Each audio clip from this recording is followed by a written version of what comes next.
I want to. Let me stop. I'm not doing it. Hey, let me get my WAP on.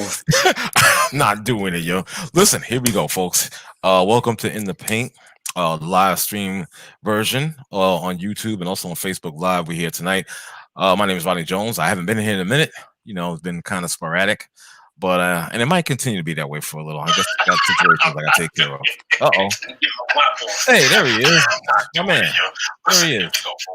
Welcome to In the Paint. You want to lower that, sir? Version on YouTube. What the hell's going on? Can you lower that? Yeah. Thank you. All right, there it is. Jesus fucking right. Okay. My bad, brother. All right. Like I said, my name is Ronnie Jones. I'm your host / moderator, and joining me is the man that created the show, Mr. Max 611, Mark A. Cunningham. We're here. Let's do it. Also, I just wanted to let the people know, please, man. We love y'all that are on our different pages. On ours page, various pages, my page, on the In the Paint group page, on the In the Paint Light business page. Please subscribe to our YouTube channel. We can only move this further without your support. Follow us on Twitter at In the Paint Media, at The Real Max 611. It's on the screen, and at Real RJ Jones. First time I said it. I can't believe it. I was like, oh my God, he got it right. Something so simple. That's because it's reading on the yeah, that's why. Because if you try to do it based off memory, forget it. You're gonna fudge it all up. And with that being please support us. Support us. Subscribe to the YouTube channel. Which is In the Paint Media Group on YouTube. And that's right. I'm gonna turn it back to my brother. If you want disruptive media, that's what we are. If you want unfiltered sports talk, that's what we are. If you want your sports talk without any hidden agendas, again, that's what we are. So you need to check us out. You'll enjoy the content, I promise you. With that being said, Mac, let's get on with it. I want to bring my brother Dom into the queue right now. Let's get him on. How you doing, brother Dominic from the NC? Good evening, gentlemen. Y'all sound like y'all was doing Y'all sound like y'all was doing a promo for Death Row. Yo, exactly. Hey, whoa. For shizzle, my nigga. Not even that. Listen, if you don't want your producer dancing in videos, all up in the video. If you don't want your recorder Sambo and shucking and jiving, I'm talking about you, Stephen A. Smith. Exactly, shucking and jiving. Oh, Jason Whitlock. If you don't want shucking and jiving and you want real talk and men who are of the community, that's us. That's it. You already know the deal. Listen, how you doing tonight, brother? I'm good, guys. How y'all doing? I'm here for the first part, y'all, that football stuff. Oh. Well, listen. Yeah, for sure. I forgot. My bad, yo. But it could be interesting. I'm sure. No, you're going to enjoy it, brother. You're going to enjoy it. We just mute you and I'll tell you this. Okay. I would never do that. Though. You see how Max 611 is? Yeah, he's gully. He's effed up. He's effed up right now. Hey, he wearing rival colors tonight. I'm rocking that NY tonight, man. Here we go. Let's go, Mets. But I had a Yankee hat on earlier today. See? All right, so there's a little bit of a trade there. It's all good. I only wear a hat when I don't get a haircut. You're like me. I hate exactly. Hats. Yeah, I hate hats. You're like me. You know what I'm saying? Because I'm like, I'm not doing that. Yo, check this out. Let's get into this. First thing on the docket tonight. Something that happened that obviously you don't see being promoted or talk, that on our promotional. Hank Aaron, rest in peace. 86 years old, passed away today. What can I say, man? I mean, there's been, that Dom. I want to thank you for posting that clip, the soundbite with Vince Scully calling classics. Calling 7:55. You know what I'm saying? When it went down, man, that actually sent like goosebumps down my spine, so to speak. I was like, wow, this is a classic, a throwback. Great memories, man. You know what I'm saying? Seeing this guy and a pillar to the Major League Baseball community. You understand? And it's just a real loss. You understand that was felt not just nationwide, but I'm pretty sure worldwide as well, because he left a major impression on the sport and in life. So God rest his soul, man. And of course, we're in the paint. We send our deepest condolences to his family. And that's all I can say about it, man. It was rough, man. Yeah. To go to my social media, and that was the last thing I expected to see, was that Hank Aaron would pass away. One of the greats. Good man, real good man. Right. He's part of the reason why I like baseball. Mm-hmm. Just watching him play, watching him go through the adversity he went through as a kid. My mom used to take me to the library, so she would make me pick out a history book and another kind of book to help me learn things, and then I could pick out something I wanted, or two books I wanted, and one of them would be a sports book, and other would be some other kind of book. And reading his autobiography and reading the biographies on him and seeing what he went through as he approached the record and when he passed the record, what he had to go through. Getting into the Major League Baseball. Many times people didn't accept him because of his color, and he stood tall and he stood as an honorable man and repped us well. And I say rest in peace to the Hammer. Exactly. Mobile, Alabama, guys. Cleon Jones, Ed Charles, guys that idolized him growing up where he grew up in Mobile, Alabama. Both of them actually went on to play for the New York Mets. I don't know how old you guys were when this happened, 7-15. But the reason I kept posting, because it brought back such memories for me. Not only, guys, I'm a baseball junkie. I've been one since I was about 7 years old. Right. But that day brought me back to me and my late brother Arthur sitting there. Because you remember, guys, I don't know if y'all remember, it was specially televised on NBC. Yes, it was. And Vince Scully, they had the feed from the Dodgers. They brought Vince Scully in to do that call, the game. Right. And I always remembered as I got older, because I had this picture, guys, for 25 years. The back page of the New York Post. It had him with that swing. And on the back, it said, "Oh, Henry." I had it laminated and with all my moving around, I ended up losing it. That's one of my most cherished pieces, and my Earl Monroe autograph. But yeah, he was a legend. And you know what's sad about Hank is you look at the Willie Mazes, the Mickey Mantles, the Roberto Clementis, the Ted Williamses, because of where they played. Imagine Hank Aaron playing for the Yankees or the Mets. And the light he would have gotten. He played, first of all, in Milwaukee. Who was really watching baseball in Milwaukee? Then Atlanta. So, and think about this, guys, and I'll stop because I could talk baseball. At one time, the National League starting outfield in the All-Star game was Hank Aaron, Willie Mays, and Roberto Clemente. Can you imagine that? Right. Ooh. Not only three of the greatest players, three of the greatest outfielders, hitters. Mays was the flash guy, so that's the reason he got a lot of love, because he was flash. He had everything. He was fast, could hit, could run, could field. Yeah. But in the end, I don't think nobody to this day had better offensive stats than him. 755 home runs, guys. He never hit 50. Nope, never once hit 50 home runs. Right. Yeah. It's like the most he got was in one of his later years at age 39. Right. At 39. Yeah. When he went back to Atlanta. Yeah. Exactly. Oof. Legend. Yeah, I know, right? That's all you could say. Legend. That's all you can say, brother. Exactly. I totally agree with you on that. And again, rest in peace, Craig Sager. That's the reason I kept that picture for so long after Craig Sager passed away.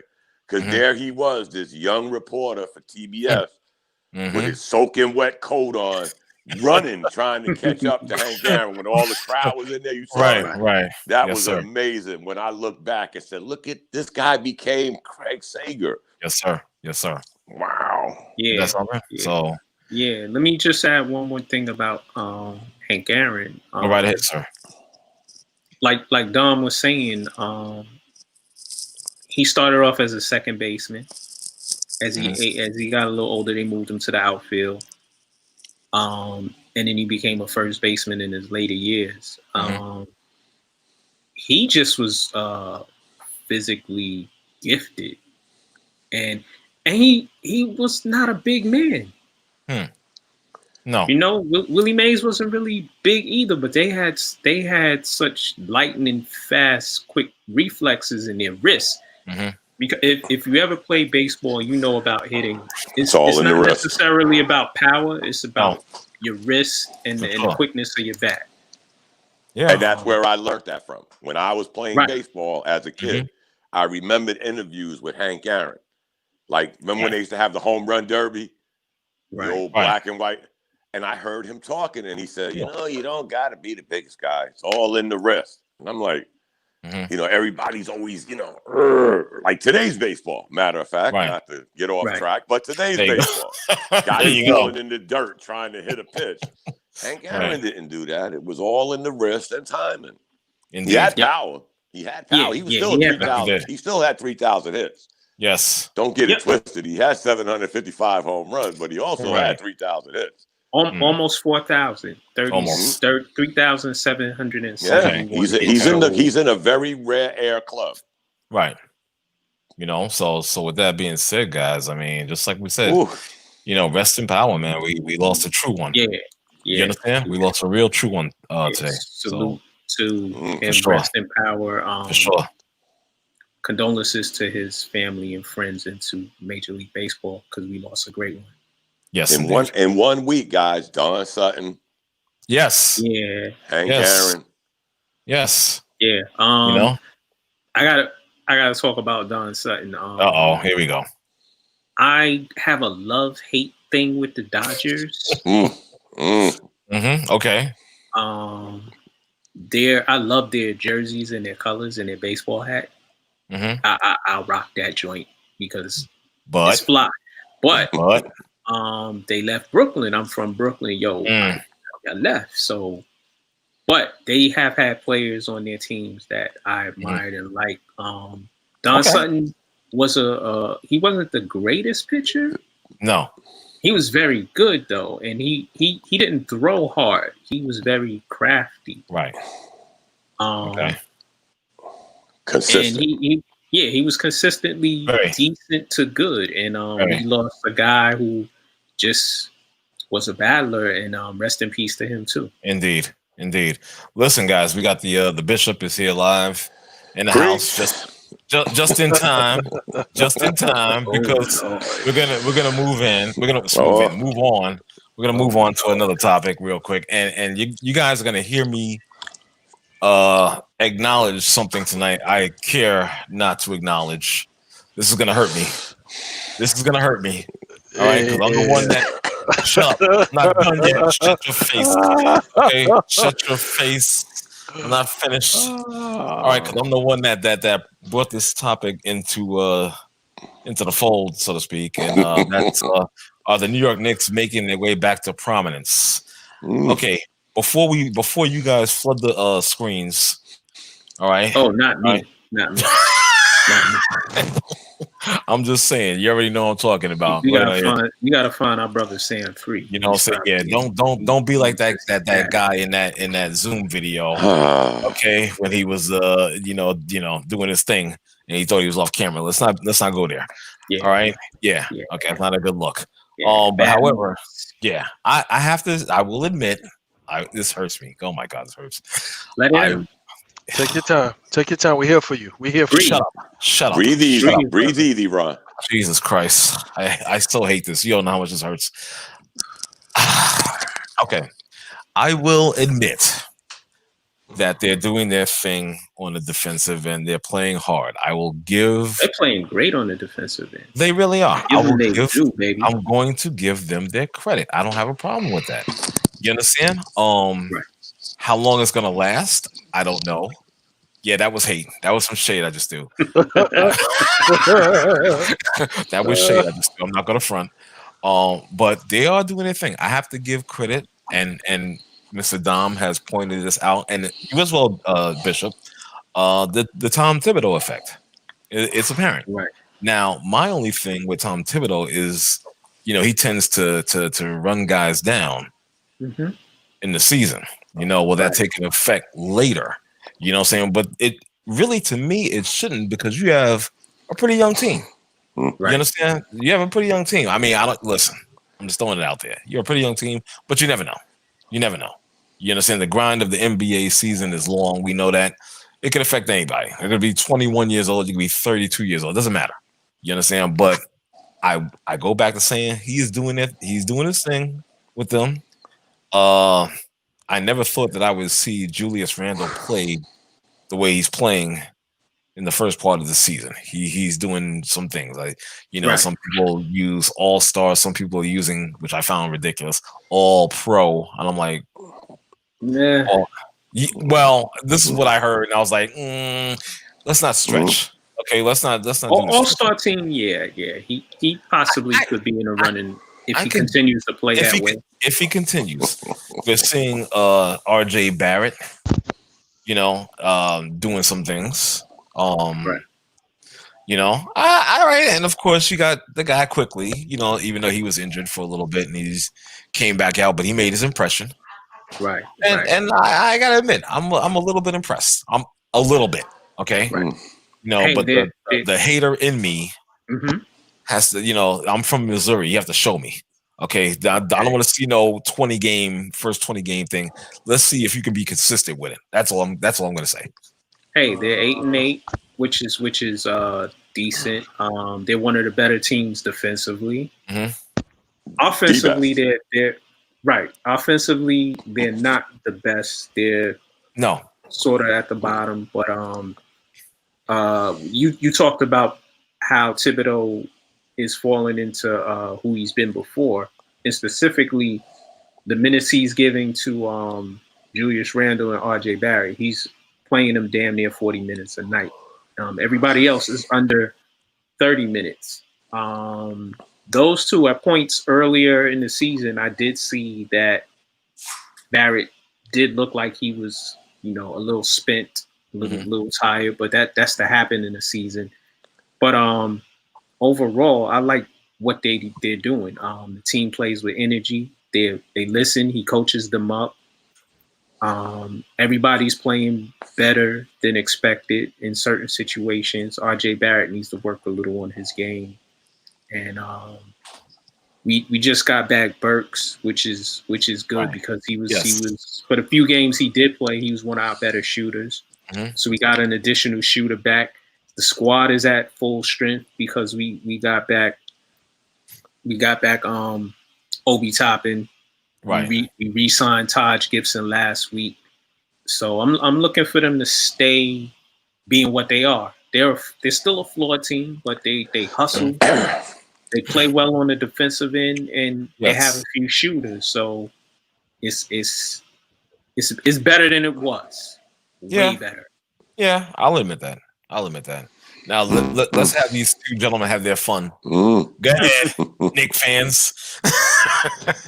Hey, all y'all did, guys, was reiterate, and I hate doing that. Saying here we go. What I told you. When you talk about the minutes, well, now here comes Obi Toppin. He's going to be able to spell Randall. Here comes all the guards coming back. Right. They'll be able to spell one another. I will say this, guys. I don't get too high. I don't get too low. I learned one thing as I got older: patience. Yep. But did you know? And our "Did you know" segment of the podcast. Here we go. That it took the Knicks 32 games to win 8 games last year. It all goes back to one specific person, Tom Thibodeau. I told y'all this when they signed him, that the Knicks' fortunes changed that day. I didn't care who they signed in free agency. Everybody was up and on. I'm not just saying y'all. I'm not just saying y'all. Y'all know who I'm talking to. Some of the masses. Oh, we didn't get a big free agent. We didn't get this. We didn't get that. But we got Tom Thibodeau. And think about this, guys. I put it on your post. that 5-game losing streak, if the Knicks just waxed 3 of them teams they were supposed to beat, OKC, Cleveland, and damn Charlotte, they'd have the most wins in the Eastern Conference. Ain't that something? That is something. But it just goes to show, guys, with the maturation, the growing, you gotta beat the team you're supposed to beat. Agreed. Because they put a waxing on some of the best teams in the league. Right. 13 Indiana, 30 Milwaukee, 20 Boston. I don't know how many they beat the Warriors by last night, who everybody had, on this magical carpet comeback ride. But it's different when you play the Knicks, because the Knicks are going to muddy the water. They don't care how ugly it looks. That's their style, guys. If anybody's waiting for the Knicks to turn into the 2018 Golden State Warriors or the 1980 Boston Celtics, guys, stop. It's not going to happen. We're going to be dirty. We're going to be rugged. And they're the number 1 defensive team in the league. True. Hey. I hear you, sir. I feel you, Sir Bishop. Well, thank you for having me tonight. And get to your hate and disparaging of RJ Barrett. Get it out. I appreciate you having me on tonight. First and foremost, I want to give an honor to Dom and all of the other Knicks fans out there. And now this monologue that we got from Nets fan, it was painful. It was like being in a confessional or something. I don't know. Like, it's like the words were hard to come out. It was thick speech. He was breathing hard. Yeah. Sweat. Yeah, it's like okay, but be that as it may, one of the things that I want to bring to everybody's attention is that defense only gets better as the season goes along. Defense doesn't regress. Offense regresses, but defense doesn't. The problem that the Knicks are having right now, it's not the fact that he's overloading guys with minutes or whatever, because when Julius Randle is out there, it's not like he's like forcing it. It's not like he's like dogging it, like he's, I got the ball and trying to create something on every single possession. He's more like relinquishing the ball and giving it to his teammates and letting them, score and creating for them. So that's not hard minutes. It's not like how when Derrick Rose, those guys were in Chicago and they were just like after it, and they had to be the ones to score. They had to be the ones to. Now with RJ Barrett, what I'm realizing more and more about his game is that if he focuses on the mid-range, right now, if he focuses more on the mid-range, he's very consistent in that mid-range area in his shot selection. He's got to understand, like, this is not Duke. Like, you're not just going to be able to go 1-on-4 or 1-on-3. Like, you're not gonna post up a 7-footer. That's just not how it works in the league. So the games that they lost, that Cleveland game, that 106-103, that was RJ Barrett's fault, because he turned the ball over like in the fourth quarter like 3-4 times, just stupid stuff. Trying to dribble by Andre Drummond, and Andre Drummond's got quick feet and quick hands. The OKC, same thing, bad shot selection. Bad shot selection. The Hornets game, that was up, either team could have won that one. I watched that game, either team could have won that game. Okay. But the Knicks they are who they are, and once they really start honing in, Mitchell Robinson is starting to mature a little bit. Yes. You're starting to get rotational minutes from Kevin Knox. It's like you're starting to get solid rotational minutes from him. You're starting to solidify at the point guard spot. So now you know who's gonna be running the guard, the show on the guards. And I must say I gotta give Peyton a little bit more props than I've been giving him. I underestimated his value on defense. I underestimated his value on defense. He's always been a good defensive player. Nah, but I mean, like there's been like a couple of games where it's just like, like he's been after it, like relentlessly after it, and I didn't think he still had that. Defensive coach. Yeah, I didn't think he still had that. So I will give him that. And it's unlike the other team in New York. Okay. We actually play defense and make a commitment to defense. And by the way, I didn't really care for your very offensive post, sir. That was a shot. As a moderator and as an admin, I was gonna delete that, but I said no. And you should have booted him as well. No, I'm not gonna do that. You know, he lives in America, so he's okay. I'll be nice. No. I don't know what you're talking. I don't know what you're talking about. In Macland, you get booted. I don't know what you're talking about. I'm joking. Oh, so you don't know what I'm talking about now, right? Oh, so then maybe I will delete He was hacked. Are you talking about? Are you talking to the bishop or are you talking to Jane? I don't know. Who are you talking the bishop. to? Oh, bishop. That's you. Okay, so if people are telling me this, I don't know what people are telling me. I'm just letting you know what people are telling me. No. That was you. That was you. This is branded as a You know what? family show. You know what's weird? Yes. You know what's weird, guys? When you keep hearing it's only 16 games. It's only 15 games. Well, you know what, guys? It's only 16 games for Thibodeau. Once he figures this out, with now the pieces coming back, I'm just saying, guys, I've been saying this since the summer, that he's going to figure this out. Right. He'll tell you himself, I'm not happy unless I'm grumpy. Right. Yep. He's not going to put his arms around you and give you a hug and a kiss like David Fisdale and win 3 games. No, he ain't that guy, man. If that's what some bizarro Knicks fans that don't study the game, don't do a little bit of research, been hiding under a rock for 10 years. If you thought you was getting something different with Thibodeau, God bless you. Buckle up. That's true. Game on. He's it is who he is.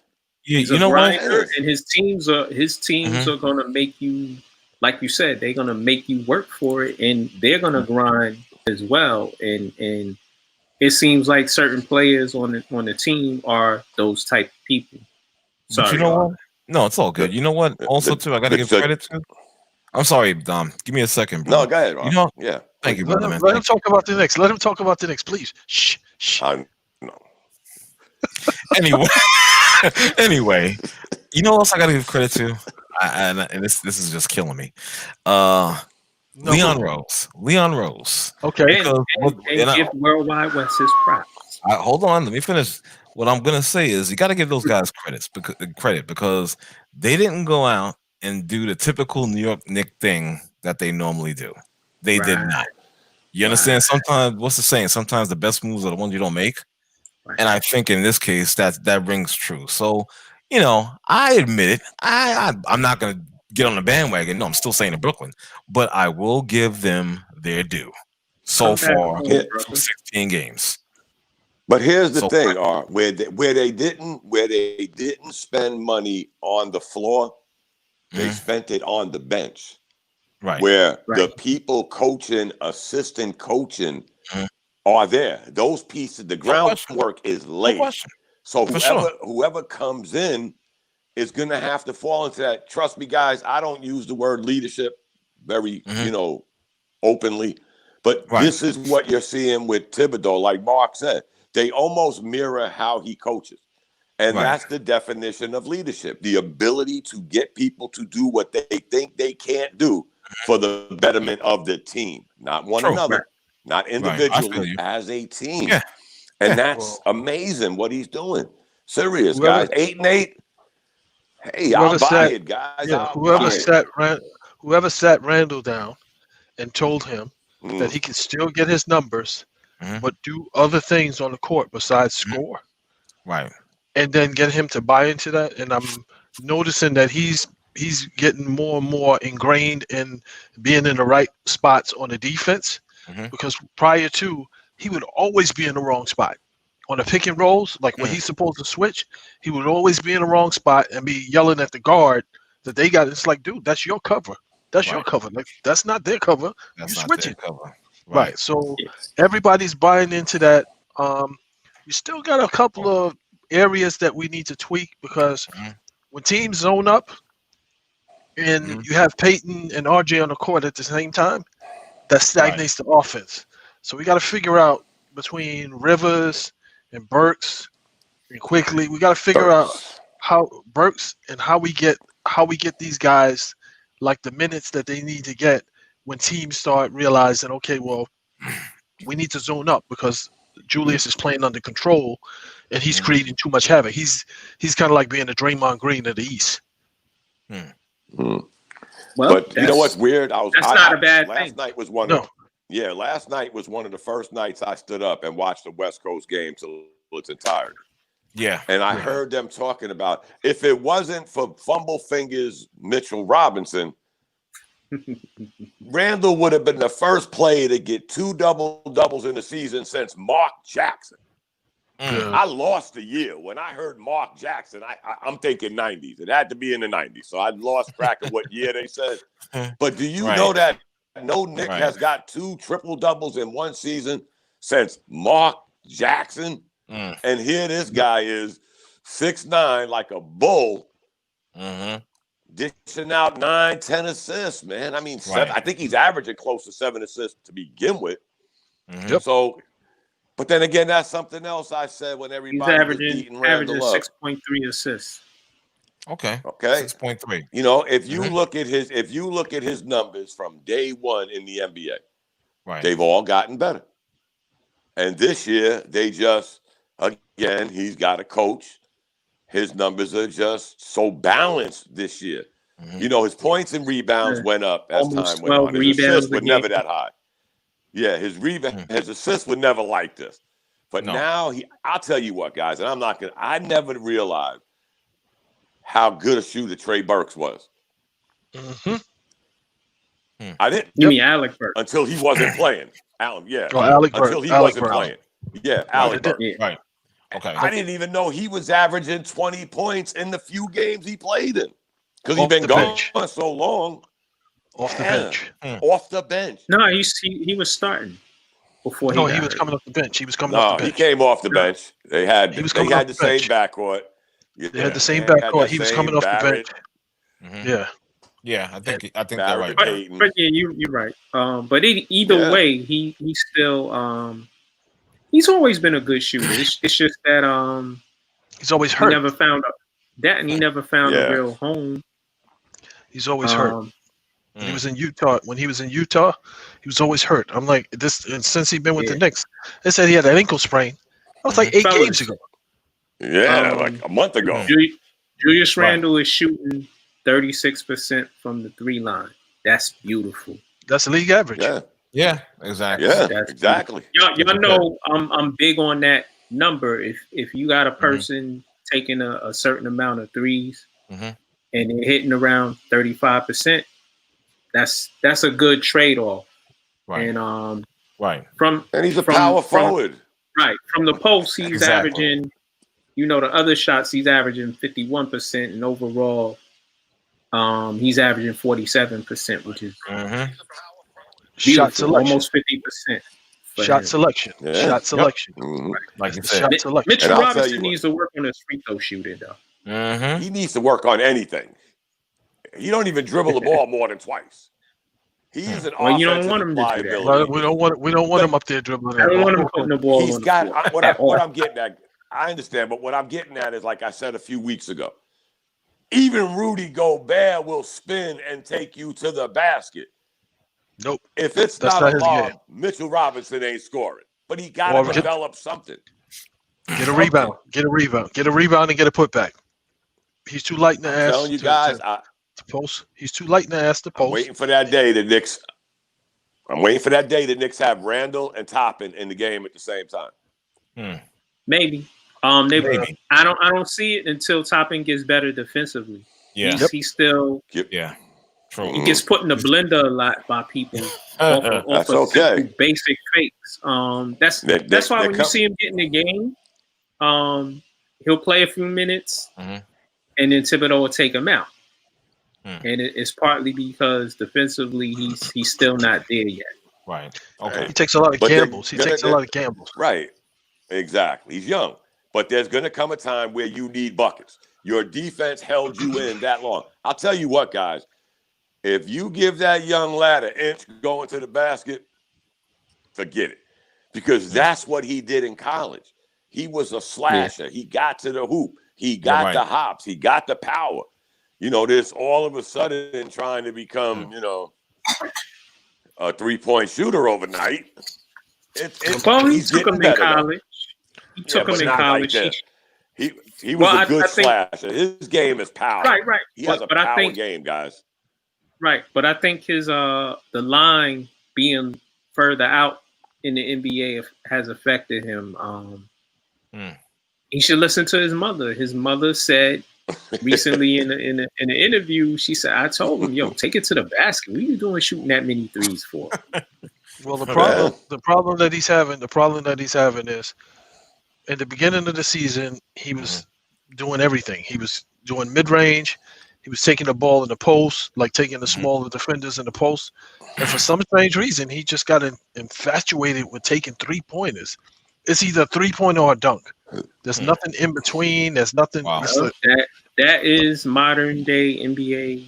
Exactly. That's just basketball, period. If and you on go defense, watch basketball anywhere, that's basketball anywhere. Exactly. On defense, he's way too athletic to be so out of whack defensively. Well, it's like, dude, you're way too athletic for that. Well, it's not about being athletic playing defense. It's about moving your feet. It's about watching the other players' tendencies and making them go where you want them to go, as opposed to just watching the ball and going for simple fakes, which he goes for all the time. When I was saying athletic, meaning like what your strong suits are, so you can back up because you know that you got enough hops that you can contest the shot. You got enough hops to contest the shot. Being athletic has nothing to do with playing defense. It's all effort. That's all about effort. Technique. But that's all effort at this stage in his career. That's all effort. When you get older, yes, you need technique. As a young gun, it's just energy. That's just energy, effort. That's it. It's not energy. It's dude. Like what is he? What is he? 20 years old? I love when people talk about defense when 85% of the players in the NBA don't play no damn defense. Don't play D. I wonder what the score in the Nets game is. It's probably 130 to 120 tonight because that's two teams that can't play no defense. Not that they don't want to, they just can't. And I cannot wait for the Knicks to play the Trailblazers. The worst team in defense against the best team. Well, is that wait? Is that the Trailblazers or the Nets? The Trailblazers. They play them next, I think. Really? They're 28. Excuse me, they're 28. That's right. I didn't look it up. I just remembered. They're 28 in defense. Hold on. Time out. Let me not the Nets, bro. Time out. Let me address this Uber Knick fan, Mr. Bishop. Right here, live at 9:38 p.m. Eastern Standard Time. How much you care to lose? Dude, if you score 143 points, how much do you care to lose?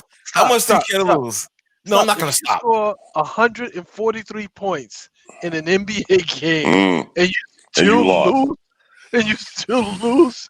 Yo, you're not playing defense. Stop deflecting and take the bet. Yeah, thank you. Stop deflecting. There's no bet to take. Focus. There's no bet to take. Yes, you guys are probably going to have a better record, but you won't win a championship. So again, that means that you won't either, since you have more wins than you. You're not talking about the bet. If it's like that, Bishop, that's a sucker's bet for you, right? Take the bet, man. Stop deflecting. Yeah, take the bet. So you want me to the Nets are in the process already. Ooh. You want me to bet that the Nets will have a better record than the Knicks. Right. And I'm agreeing with you that the Nets will have a better regular season record than the Knicks because they have 3 All-Stars, 2 MVPs, 1 Finals MVP, 2 guys who've won championships. The Knicks have nobody on their team that even made the All-Star. Right. So that just doesn't make sense. It's not even a logical bet. I'm just listening. That's not deflection. It doesn't even make sense.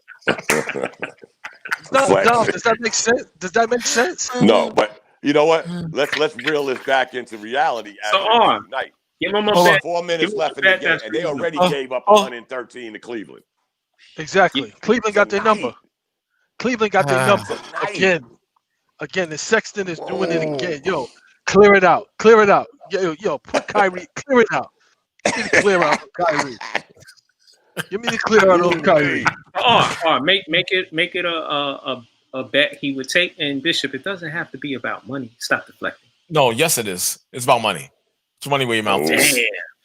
Damn, homie. So I tried to be, I tried to, No, don't be. I'm petty. That's just me. Okay, that's just what it is. I'm very petty. Listen, I'm gonna try to stick you in the ribs if I can by any means necessary. I'm still messed up. Yeah. I gotta wear some and shake your head and all that stuff. It doesn't matter. I'm gonna, like I said, I'm very petty.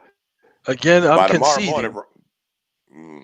Not me. I'm conceding that the Nets will probably have a better regular season record than the Knicks. So that's not a bet that I'm taking. Well, that's not a bet that I'm taking. So then you need to stop disparaging my team. No. So no. We were just talking defense, that's it. And the reason why there's so much material out there. There's so much material. Again, like we only talking about Kyrie. The whole Brooklyn novellas and all this other shit. I'm like, fuck out of here. KD hasn't even started yet. And that dude takes it to the 10th. Like, you see how Kyrie is? Mark, tell me I'm lying. You see how Kyrie... he already got 25 burner accounts loaded up and locked and loaded. You what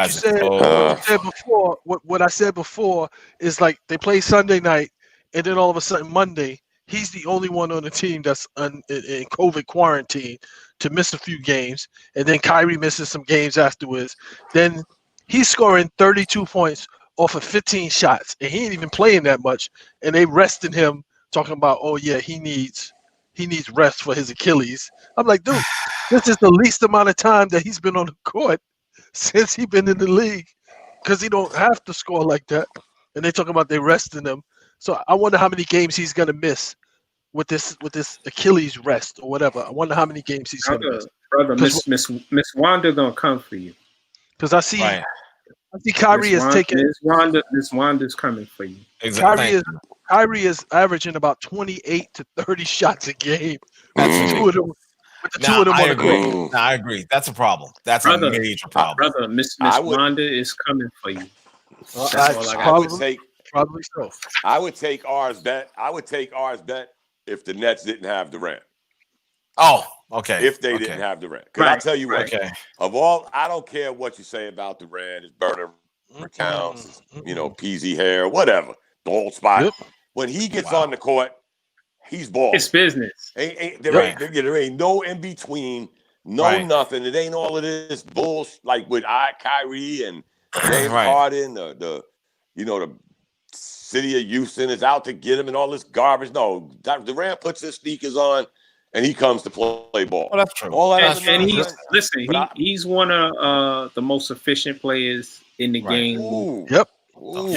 The most efficient player ever. And he's one of the most efficient players. I will say this, R. Yes. I will say this, R, before I let y'all talk about your Nets and football. If things go according to the books tonight, the Knicks and the Nets might have the same record tomorrow morning. Okay, that's what I'm moving on. Yes, we are moving. So we're moving on. So what I will throw out to the Nets, I will give you a bone, or if they ever figure out that everything needs to run through Durant, if they ever figure that out, that everything needs to run through Durant and everybody else plays off of Durant, then they're going to be a problem. But you know what? They'll win the If you East. notice in the short sample size we've seen, James Harden conceded shots. He conceded stats. Point wise, because the other game, he dished out a ton of assists, and he took less shots than the other two guys. That's true. That's because Kyrie took 28 of them. Which is ridiculous. Every time he touched the ball, he shot. 28. Every time he touched the ball, he shoot. Every time he touched the ball, he shoot. It's like that doesn't make any sense to me. I'm like, come on. If I just looked at the box scores, I wouldn't even have knew that him, Durant, and Harden were on the same team. If I just looked at Irvin, something for 28, I would have said, damn, did Durant or Harden or both of them not play tonight? Exactly. That's a lot of shots. That's a lot of shots for one guy. With that's a huge problem. But Bishop is right. When the Nets get their head out of their point of contact and they realize they go as far as Durant goes, I didn't want to curse, Mark. They go as far as Durant takes them, they'll be fine.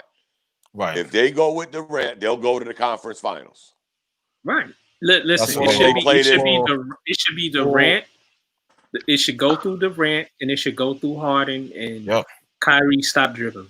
Exactly. Well, I won't say they go into the conference finals because you still got to get through Miami, Milwaukee. You still got to get through Milwaukee.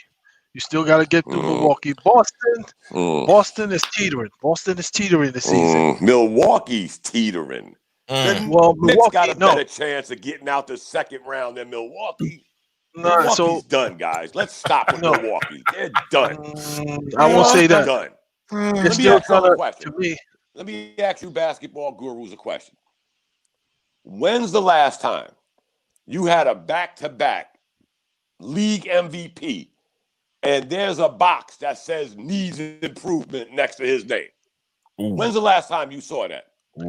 Honestly, guys, I'm not bashing him. Serious. Every year he needs to do. I got one for you. James Harden. Who? How? Needs improvement. But his needs improvement went from jacking a lot of shots to leading the league in assists. No, he still hasn't played defense yet in his life. I don't care about that. I'm just we'll say defense. But he was in a back-to-back MVP. When is the last time, guys? Is it true? I mean, I'm just asking. I just two-part question. One was the needs improvement. Two, is it possible that your franchise player cannot be your closer? James Harden. So the problem to me with he ain't closed nothing yet. That's why he in Brooklyn. Yeah, the problem with the Bucks to me, is they still no, they're not done. The problem to me is they still have Giannis handling the ball way too much, and that's not his game. Right. That's not his game. I can see that. Drew Holiday. They got Drew Holiday. They got another backup point guard. They got point guards. Giannis needs to be like Middleton. They need to move without the ball. Giannis gets that ball in the half court, even if he's coming off of pick and rolls. He gets that ball two steps from wherever he's taking it from. He's at the basket. So all of this like dribbling and how is that working? But no, even they need to get. How has that worked? How is that? They haven't played that way. 2 years. They haven't played that way. They didn't have a point guard. They build the. I don't care about a point. They give him the ball. The team builds a wall, and he goes up. 2 straight years. That's the problem. I'm saying, and that's the problem. They ain't better than the Nets, Bishop. They ain't better than the Nets. Who, Milwaukee? Milwaukee. Yeah. If they get their heads right and understand where they're supposed to play, because Chris Middleton, I keep telling you guys this, Chris Middleton is like a supreme half-court scorer. Like he every night that he steps on the court, he's a problem. Giannis can't be the focus of the offense where he's trying to create, where he's bringing the ball up. He can't be that guy. You got to let Drew Holiday, you got to let your guards do that and let Giannis play off the ball. He's still going to get his numbers. He's still going to be the superstar. Yes, indeed. He's still going to be the superstar, but they keep having him. He takes the ball off the basket and he's bringing the ball up. No, get the rebound, get your ass down the court. I need you running. I need you doing the Anthony Davis. I need you down there. I need you creating mismatches. I need you cutting to the basket. I need you setting screens. I need you in that pick and roll. Like this. Imagine Drew Holiday and Giannis in the pick and roll. Coach.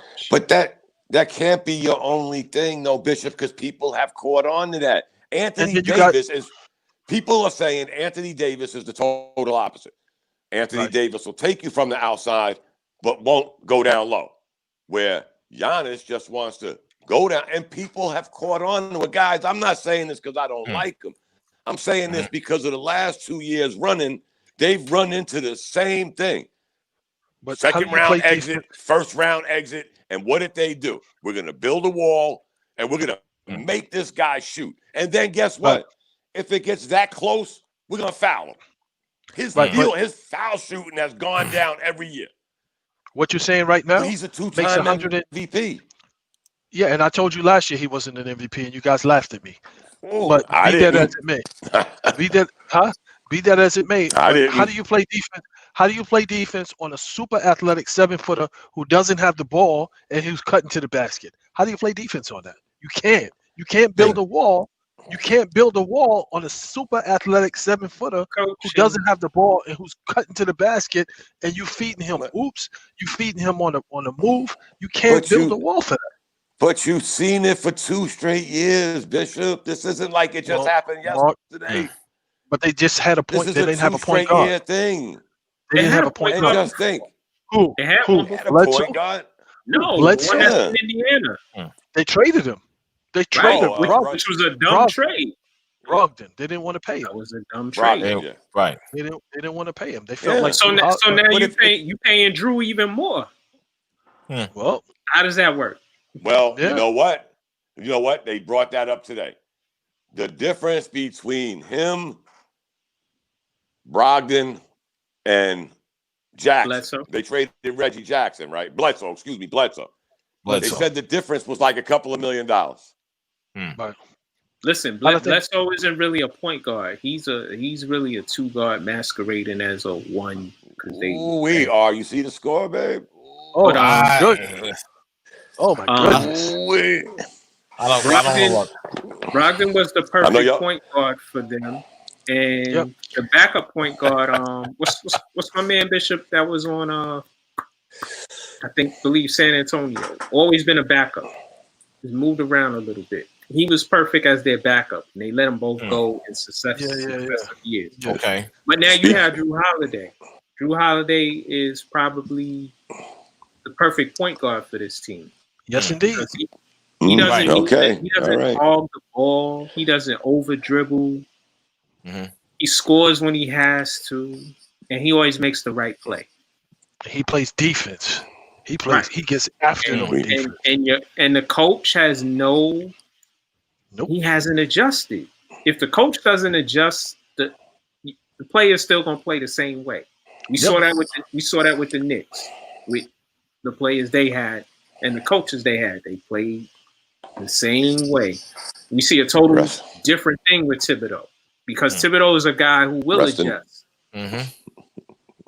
Rest in peace, Danny Green. So you are who we thought you were. When you have beating around the bush, guys. No, but I'm saying when you have the pieces, and I said this before. I agree with you 100%, Mark. When you have the pieces that they have, and you can't, like, you got Chris Middleton, who's easily can average 25 points a game, easy. Yes, and he's one of those Kevin Durant type shooters where it's like you give him 10, 15 shots a game, you got 25 points a game. You got 25 points a game easy, and especially in that half court set coming off the screen. And then at times they don't utilize Brook Lopez's skill set. Catch him in the pick and roll. Catch him in the pick and roll. We're talking. Okay. We're talking everybody on the roster except the guy that got a Supermax deal. That was my question, guys. Can you be the franchise player and not the closer? We went around the world in 80 days. Yeah, you can be that. You could be the franchise player and not the closer. All right. We've had people like that. Question, guys. Let's go ahead, Bishop. The problem that you have there, is you have your franchise player playing out of position. You have him bringing the ball up, trying to initiate the offense, trying to doing a little too much that he shouldn't do. Right, and AD didn't come out of the box shooting threes.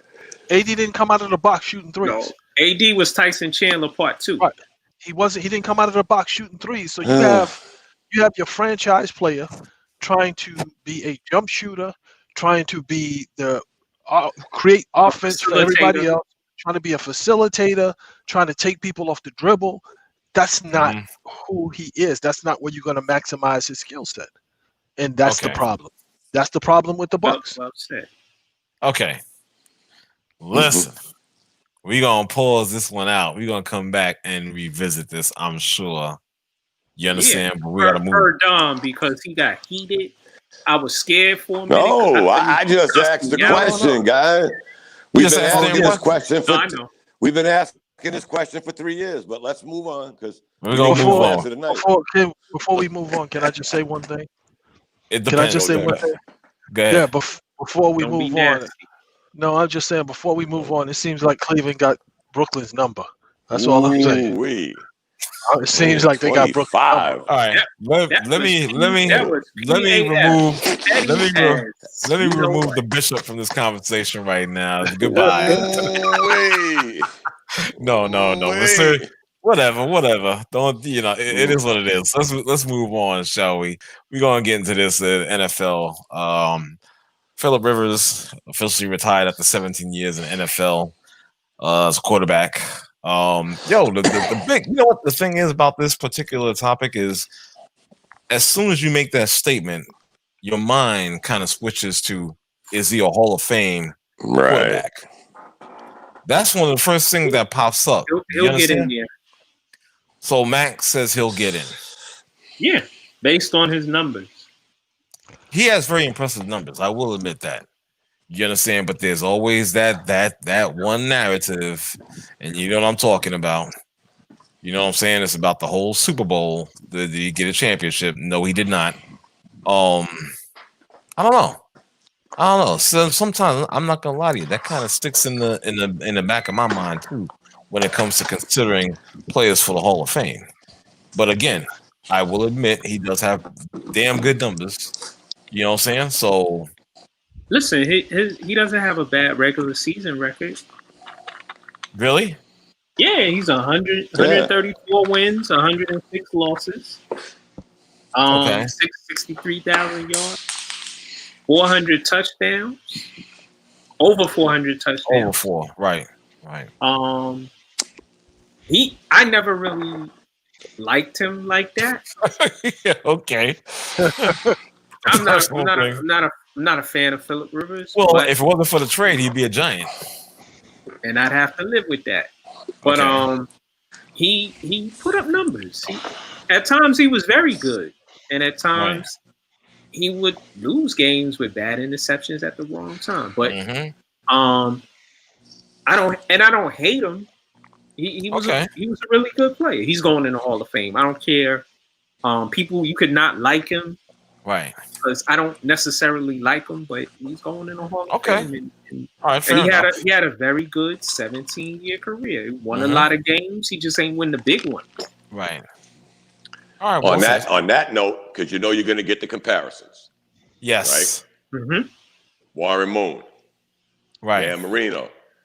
Right. I forgot who else. Dan Dan Fouts. Dan Fouts. You know where I'm going with this, right? Fran Tarkenton. Jim Kelly. You got the left side that'll say Super Bowl or bust. And you got the right side that'll say, well, how did R get in? Right. Well, he put up 17,000 yards. Well, this guy got 19.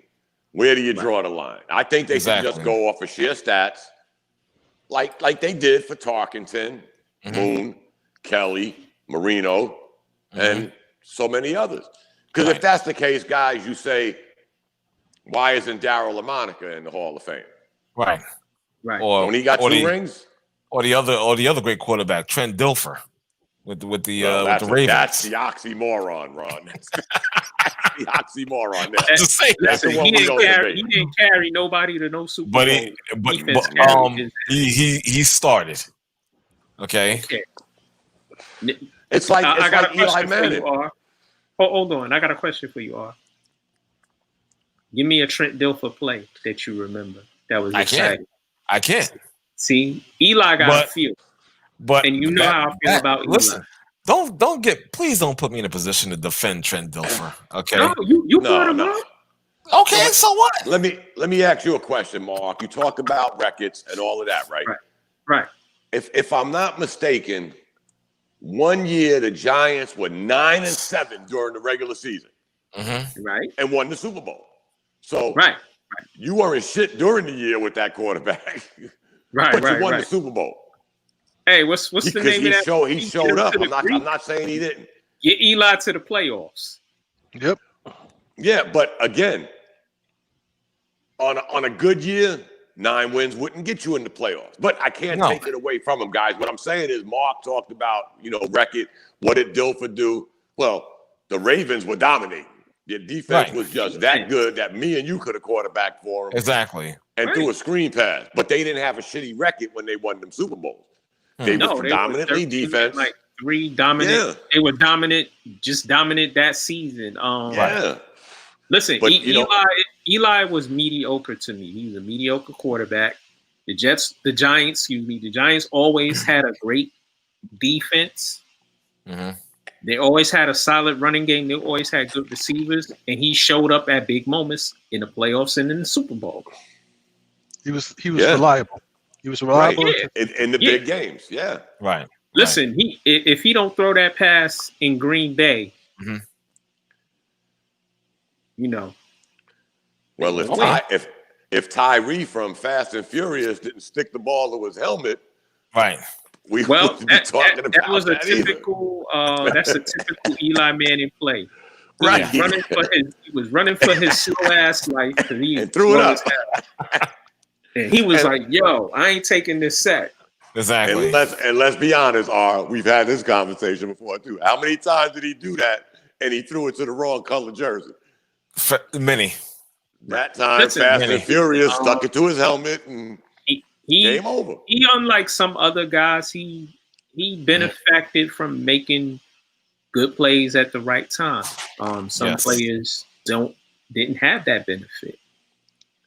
Yeah, he had a couple of horseshoes. Right, but Phillip Rivers, listen, I don't blame what happened in San Diego all on him, because at times those teams were stacked on both sides of the ball. Yeah. And think of this, guys. How many people did Jordan stop from getting to the finals? We could almost say the same thing about Brady. Right. Whether they won the Super Bowl or not, they was winning the AFC East and then the AFC period. So, when you look at it just with that stat, that's tough, man. That's tough because he had, again, going back 17 years, we got to go back to the Ravens. Right. With New England in there, Indianapolis. Right. There was some really good teams. Denver, that was stopping him from going to that next level. And there were some great quarterbacks. Listen, he's an 8-time Pro Bowl guy, so I can't take nothing away from him. He's got a bunch of 4,000-yard seasons. I think his numbers are better than some of the guys I mentioned. Moon. Right. So let me ask you this. Kelly. Let me ask you this, Dom. That class with him, Eli, and Big Ben. All their numbers are probably similar, I would say. And he's the only one without a ring. Right. Mm-hmm. Ben is going to the Hall of Fame, and Eli's going to the Hall of Fame. Right. So Rivers should go. Rivers should go. He was just as good as they were. Yeah. In my opinion. He just didn't win in the playoffs and win in the Super Bowl. Yeah. But, and again, I'm not a fan of Phillip Rivers either. and guess what, guys? We can say what we want, but he went and sort of resurrected Indianapolis this year, got him to the playoffs. Right. But let me ask, and you bring up that point, what does Indianapolis do? Ooh. And y'all quote me. I said this last year when they signed him. They shouldn't have signed a guy who wasn't going to be there for that long, because now you got to go find another quarterback. You're back at ground zero. Right. And now they do have a solid roster on both sides of the ball. Who just signed Haskins? Oh, Pittsburgh. Which we're going to talk about. Just signed Haskins. Right. So he's off the table. I don't think, as much as I love him, and y'all had this conversation on Facebook, I don't think Cam's that guy no more. No, Cam is. I hate to say it Cam because I've been is a a shell. Cam. Yes, and I've been a Cam supporter, fan, whatever you want to call it, since day one. But again, knowing that and seeing that, I also saw the wheels coming off. Also, watching New England this year, he ran the ball a lot. He was like on the goal line. He was there. He was basically their goal line back. Fullback. 12 rushing touchdowns. And you know what's sad? Me saying what I'm saying. Him going to that shitty team with no offense in a prove me year really didn't help. It really didn't help. Right. Serious. Especially he had not a lot of throwing touchdowns and a ton of interceptions. Yeah. Well, he didn't have no receivers. They didn't really have a running game. So I just hated for that to happen to him. That on a show me year, he had to go to the 1 year the Patriots decide to turn trash. He's the quarterback. Wow. Right. That sucked. That sucked for him too. So okay. Yeah, I don't think the Colts will be looking into him. No. Wow. Oh, somebody dipped out, I guess. Okay. That's all good. Mac, let's move on. Yeah, let's move on. All right. Surely let's talk about the Detroit Lions hiring Dan Campbell as their new head coach, signed to a 6-year deal. Oh, there he is. The Bishop is back. Let me just bring him back in. Yeah. I got a few things to say about this particular trend. You can't hear me? Yeah. I can't. Bishop. I can't hear Bishop. Yeah, we can't hear you. He took his headset off. Put your headset back on. Did he have a mic on that thing? Your headset back on. Yeah, you're just looking crazy right now. But that's anyway. Let him figure that out. Yeah, you figure that out, brother. He can hear us. Can you? Hello. He left. Oh, okay. All right. Well, he's still there. That's what I'm saying. I'm looking right at him. But anyway, is he frozen? No, he's moving. No, he's moving. He's not doing a Max 611. Watch yourself. No, but I have a few things to say about this. Be out there. Whatever. Kill your ass. Whatever. Anyway, I have a few things to say about this particular transaction hiring that went on with the Lions and Ronan Black says he's got what? Okay, all right. What? Sonny Jorgensen. Oh, he's talking about Rivers getting in. Okay, yeah, you're probably right. You know what I'm saying? I can agree with you guys. But let me get back to this Detroit Lions thing. A few things I gotta say. One, lack of diversity in the candidates. That's one. For Detroit? Really? Was there? I mean, I don't know. Maybe I'm incorrect. I think they go ahead. Go ahead. While you check that out. 2, a 6-year deal. It's not 3, not 4, but 6. And now the other side of that, I'll be honest. I know he played with this team for a few years. Okay. Right. He's not really a typical X and O guy. He's more of a rah-rah type, motivational, if you will. You know what I'm saying? And of course we got a little glimpse of that during his press conference. Did you guys happen to see that press conference? No, I missed it. I wanted to watch it, but yeah. He even admitted he was a little bit violent in his press conference, talking about we're gonna get our guys to fight back. We're gonna be you knock us down. We're gonna bite kneecaps and all this other stuff. I'm not even joking. That's what he said. He wasn't that guy when he was in Miami. They were 5-7 and were horrible. Well, listen. He what he wants to do. What he wants is take the community in Detroit. You know what I'm saying? He kind of like equated how Detroit was down. You understand? And they fought their way back. That's how he wants this team to be. You understand? So I could kind of respect that. You know what I'm saying? In that way, I kind of respect it. I'm like, okay, cool. But my thing that really shocked me was the 6-year deal. That's how he wants this. Is somebody okay? Yeah, that 6-year deal is what got me. You know what I'm saying? Too much. Hell yeah. Who's getting sick? I mean, he's never coached. He's never been a head coach anywhere. Coached in Miami. No, he interim. didn't. He was an interim for Miami. Okay, interim. 5-7. Interim, but he was never a true. He was a head coach, but an interim basis. But you know what I'm saying? That warrant, and then you right there said he went 5-7 as an interim. So that warranted 6 years. That's crazy to me. Testing. 1, 2, 3. Testing. Microphone. You're good. Yeah, you're good, brother. You're good. That's crazy. 6 years. The Jets gave Salah 5 years. I would think that's pretty typical, but an extra year, Mac. I think Detroit gave the GM 6 years as well. I'm not sure. The new one, the new guy. Yeah, well, that makes sense because they have a history. Well, maybe they don't have a history, but they're on the same page, right? Philosophically, you understand what I'm saying? They're on that same page together. So I can see that. But again, the length of the contract, 6 years, and you yourself said that this guy went 5-7 in Miami as a freaking interim coach.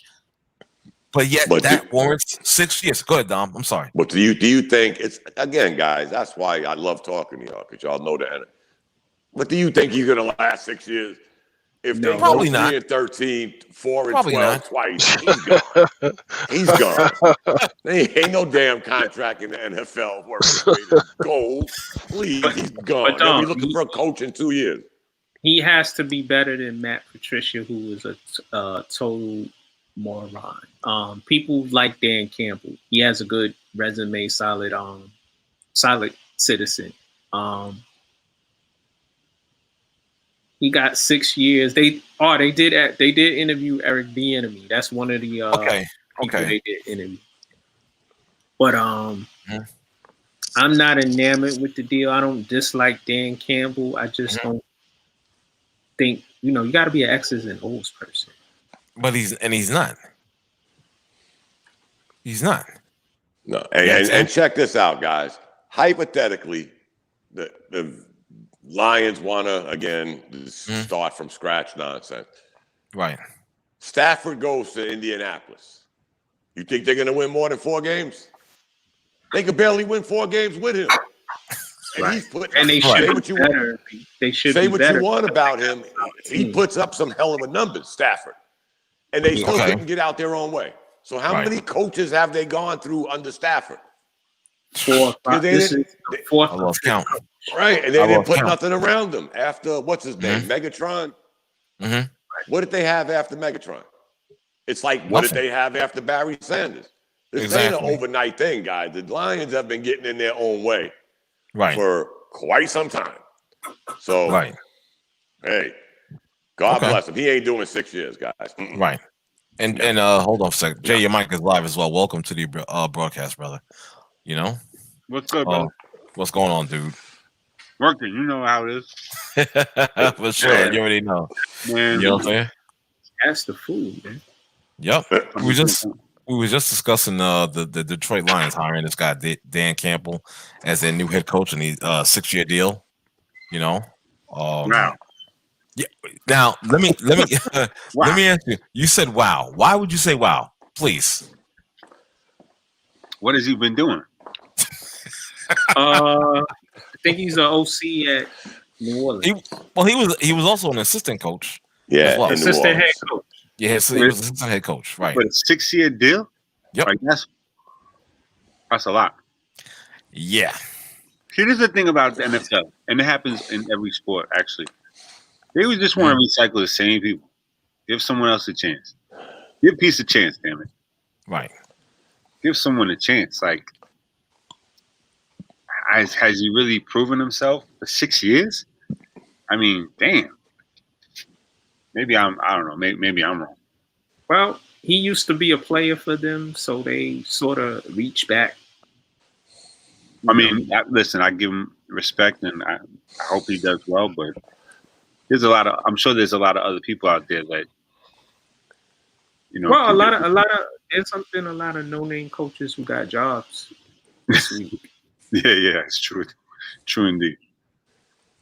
I don't know. That's all I have to say about that. But I mean, I got the over under 2 years.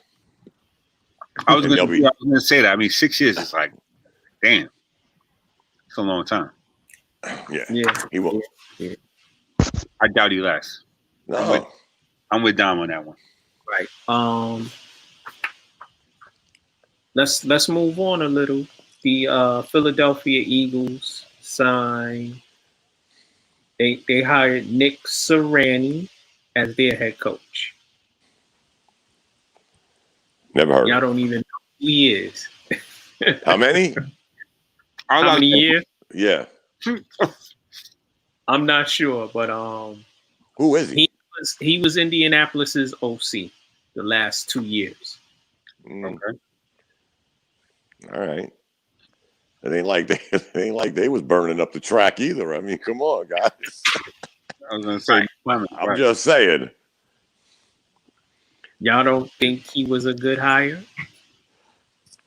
It's the NFL. I don't know his back. I don't know his track record. He also he has ties to Frank Reich, who used to be Philadelphia's offensive coordinator. I think that's partly why he got the job. Oh, he worked for Philly. I don't think he worked for Philly. I know he worked for Frank Reich. And okay. he was also he also worked with Phillip Rivers in San Diego. Okay. I mean, I don't know. That one shocked me. That one was out the blue. I mean, I guess a lot of people get their head coaching job. It seems like when they're coaching under somebody, and when I say somebody, I mean somebody in quotes. I mean, I guess he's getting a chance to prove himself. So all the best to him. There's nothing I can really say. Although I'm looking him up. He's from Jamestown, New York. So got the connections. I don't know if that means anything. That's about it. I don't see Philly is about to trend downward. Yeah. Mm. I don't see them being good because they got holes to fill, and they seem like organizational wise they aren't straight. So Then again, if you just trend up a little in the NFC East, you might be successful. Right. You ain't got to do a lot of trending. I mean, yeah, just trend. Thank you, Jay. Just get a little trendy. You ain't got to come out flashy. Just win 8 games. They're in the right division. Exactly. Thank you, Reggie. Like Reggie said. That's funny. That's my wife's cousin's name, Reginald McCoy. Oh wow. Yep. I guess it's a good start for him, right? We'll see. Yeah. You know what's weird about the NFL? It's almost the opposite of what we say in basketball and baseball. How they always recycle coaches, and now we're looking at these. I didn't know nail one of them names you put up. Not even the Jets head coach. I didn't know who the hell he was from Adam's house cat. But if we did it in the NBA, we would say, "Oh man, somebody hired Fizdale again," which is slim and thin, but. You know what I'm getting at, right? We always complain about the recycling of coaches. Uh-huh. And then in the NFL, when somebody comes out of nowhere, we end up scratching our head. Who is he? I don't know. But I know damn well that dude ain't lasting 6 years in Detroit. That guy ain't last in Philly either. Right. Let's move on a little bit. The Pittsburgh Steelers signed former Washington football team quarterback Dwayne Haskins to a 1-year deal. Was this the right move for Pittsburgh? Sure, why not? I say, yeah, right.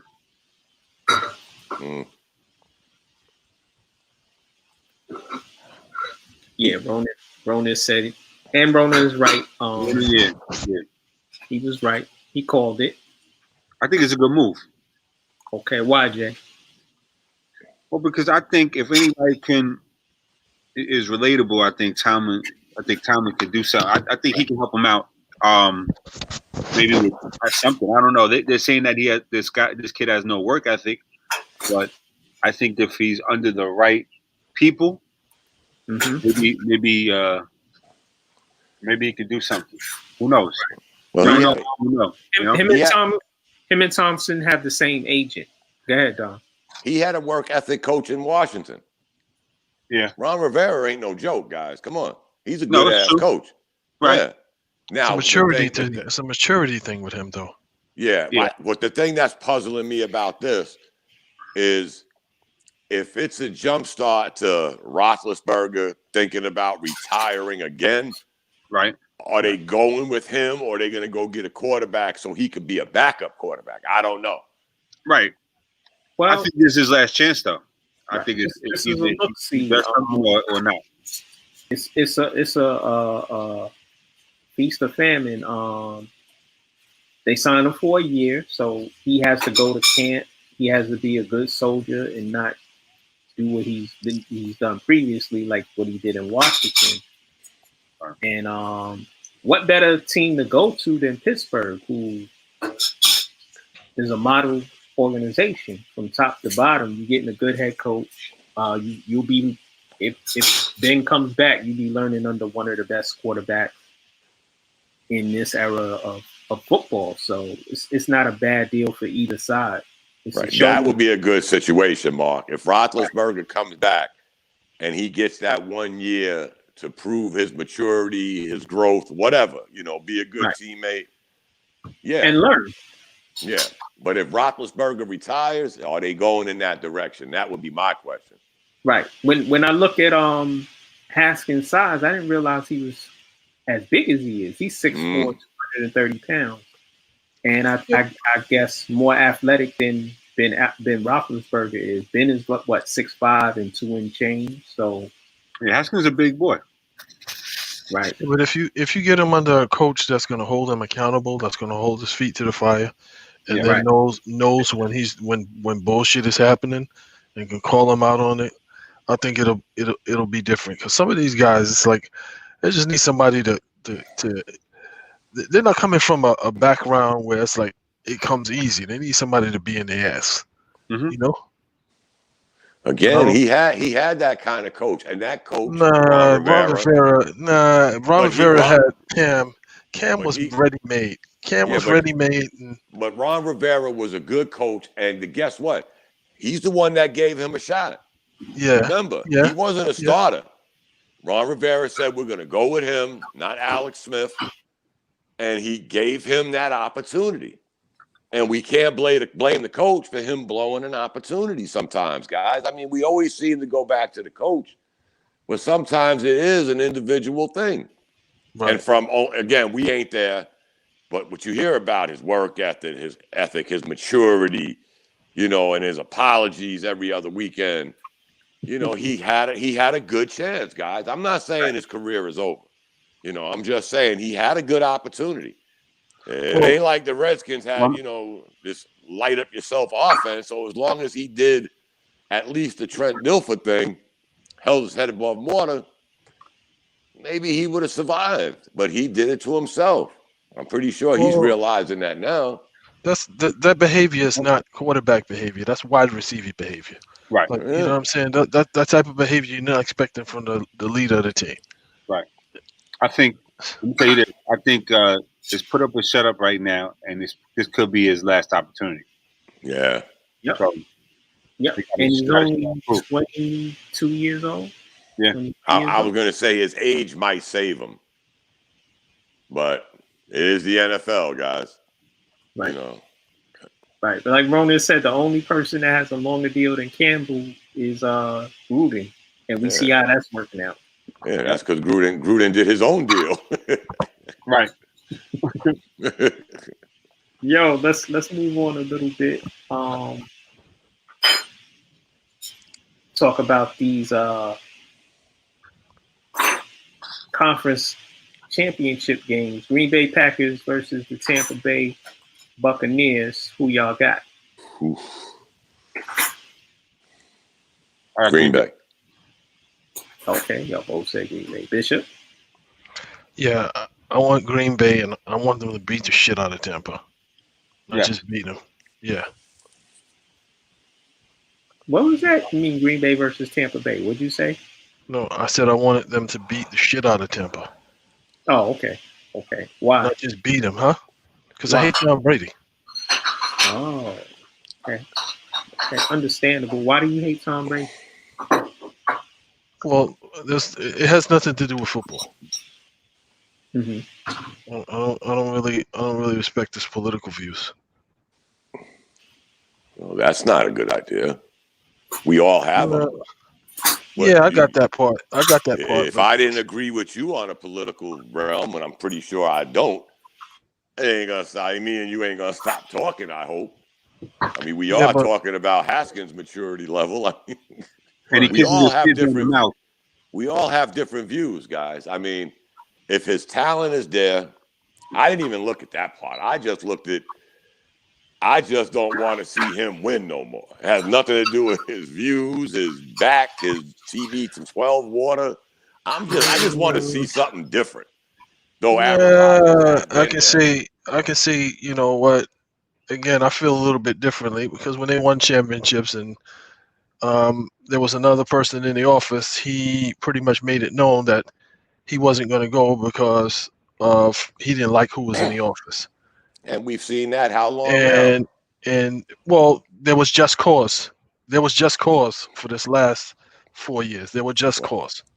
So you just don't like the fact that there's somebody in there that doesn't look like you. I got a problem with that. I can't respect that. Yeah. I don't agree with everything. You know, I have enough of that. But that being said, my goal is just not to see this guy win again. I want to see Aaron Rodgers, because guess what?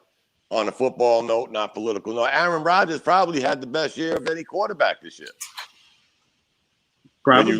When you look at just straight up numbers, he's probably had the best, quarterback season of anybody.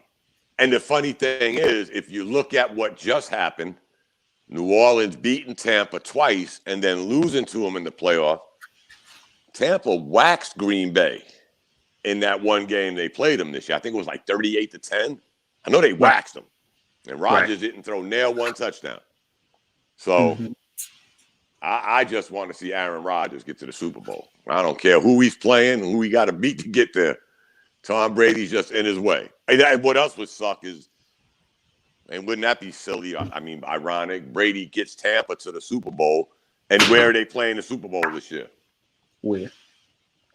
Tampa. Ah. And that hasn't happened. I don't want to see it happen this year either. No. If that happens, then it's all fixed. Then I'm all. It's all bullshit. Too much of a coincidence, huh? Yeah, it's all bullshit if it happens. I would say that, but I don't believe in conspiracies. But that would really suck. Because guess what? I don't think it ever happened, guys. I don't think no team ever has played a Super Bowl in their home stadium. It's come close. I'm picking Green Bay though. I don't want to see Tom Brady win anymore. I want him to get blasted. Yep. So he can go sit down, go be with your wife and your kids. Oh, he won't retire. Years old. Go sit down. He won't retire. They'll say, let's run it back, and oh god, you're gonna have to get hurt off the field. Yeah, exactly. I hate to say that. Listen, and that's not good. I don't wish that on nobody. Getting hurt off the field is not good. Yeah. Like although I just said I'm gonna get knocked out. Yeah.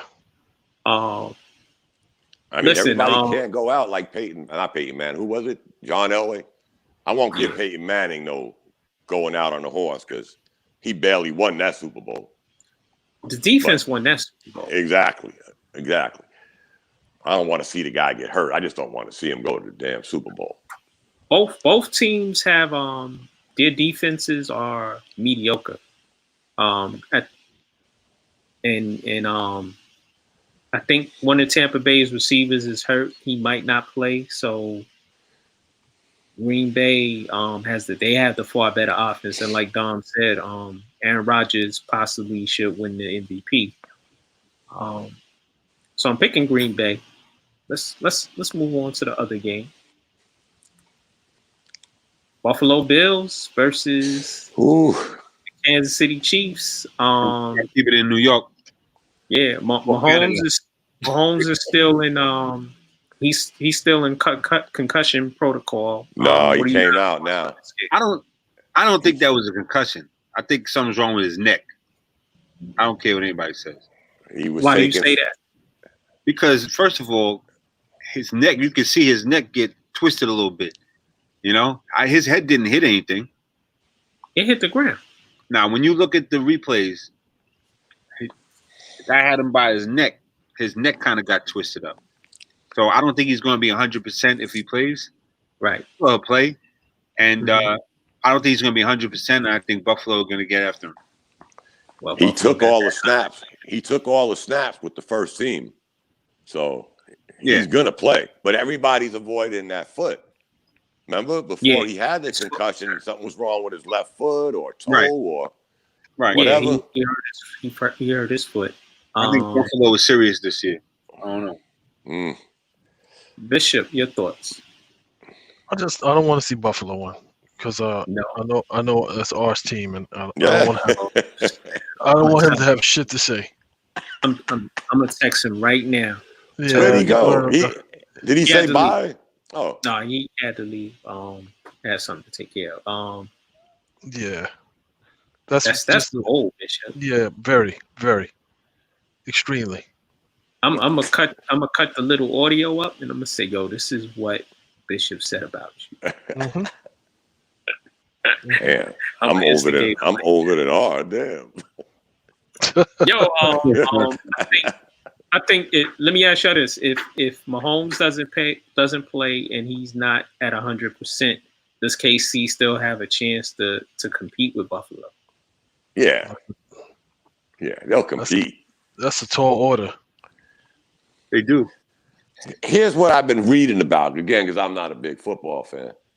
The Bills are a quarterback and a wide receiver. They really get nothing else out of anybody else. I forgot who the wide receiver is, but that's their offense. Stephon Diggs. Yeah, Diggs, excuse me. Diggs and the quarterback. That's basically it, where, again, Kansas City got a litany of weapons. So even if your quarterback, even if your backup came in and just did, because he did it last week, didn't he? Yeah, he also threw a pick hurt during the game. Yeah, he almost threw a pick. Lost the game. Yeah, he was about to be the GOAT. Right, but he still won the game. I mean, I don't know. I'm just going with Buffalo for the New York in me. Right. And I don't want to see the same team win it again. It's almost like the Brady effect. I want to see Buffalo. That's all, even though they've had enough opportunities in their history and never got over the finish line. Hey, 0-4. Yeah. They took their swings. They missed. Yes, sir. They Minnesota Vikings. They could have beat the Giants. Yeah, the Vikings. Right. A matter of fact, I think them and the Vikings have the most Super Bowl losses. If my memory serves me correctly. I gotta go look at that record. That's a good topic to put in the group. Mm-hmm. That is on Facebook. It's called the In the Paint Media Group. Please sign up, those that listen. You keep it popping 24/7 in that group on Facebook. Ex-Bishop. Yes, Bishop be keeping it really popping. Double popping. Right. I think part of me wants to roll. The New Yorker in me wants to roll with Buffalo. No. But then my football sense says Andy Reid ain't having it in his later years, and he gonna get 2 Super Bowl wins before he retires. Wow. Because I like Andy Reid. I like Mahomes. I like what Kansas City's team is about. They put up numbers real quick. Kelsey and the wide receiver. They make it hard for you. Yeah, you get behind on them, and it's a track meet. Ain't this funny though? All of a sudden started liking the Bills, and we all know he couldn't stand Kansas City. And now he's gone, and we're talking about it, and they're playing each other. It's funny that you said that because I was just thinking about that shit. Mm-hmm. It is funny. I never put my finger on what R got such a bone with Kansas City, but it's because of a tweet. His fans, the fans. It was a tweet he made, and the Kansas City fans came after his ass. Whoa. Yeah, they came at him for like 2 days straight. Oh, damn, R. R had the SWAT team after his ass. Damn. So he was like, yo, he texted me one day. He was like, yo, what's up with these people on from Kansas City? I'm like, he said, go to my Twitter. And I'm like, oh, damn, bro. Yeah, that would be nice for them to get eliminated by that team. He hates the fans, but he respects Andy Reid and he respects the team. Yeah, Andy Reid's a good coach, man. Yeah. If they lose, and then the fans bombard his Twitter. Oh, that yo. They had him on wait. They had him on the wait list, right? Yeah. Where's that damn Jones at? Yeah. But I think Kansas City has a better offense and Buffalo has a better defense. Oh yeah. Buffalo's defense, like Jay said, they get after you. Buffalo is pretty much a very physical defensive team, and we'll see. Yeah, I'm just worried about them being that two-trick pony, and will it finally, come back, bite them in the ass? Right. Anybody else got anything else they want to add? Going once, twice? Because I had a long day today. And I thank you, brothers, for rocking with us. Yo, everybody on my Facebook page, thank you for watching and listening with us. Reggie, I see you on the YouTube channel. Ronan, I see you. Thank you, two brothers, for constantly supporting us. And like I said earlier in the show, those that listen to the show on YouTube, please subscribe to the channel. Hit the like button. Hit the like button. hit the subscribe button in the Paint Media Group on YouTube. Hit us up on Twitter at In the Paint Media. At Real Max 611. At The Real Max 611 and Real R Jones. This Max 611, Mark Cunningham. Yo, y'all have a great weekend. We'll see y'all next week. Peace. Thanks, Mark. Thank you.